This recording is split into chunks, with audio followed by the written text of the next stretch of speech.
এই ওকে বোঝা না।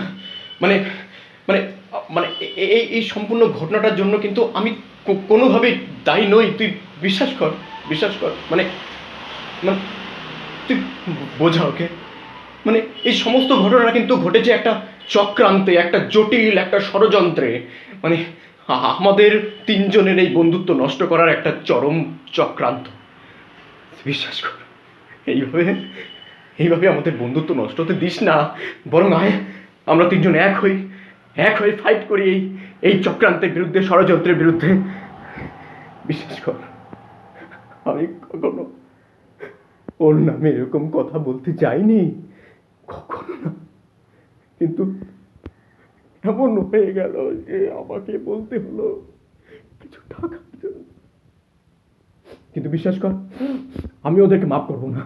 আমাদের বন্ধুত্ব, আমাদের বন্ধুত্ব অটুট থাকবেই।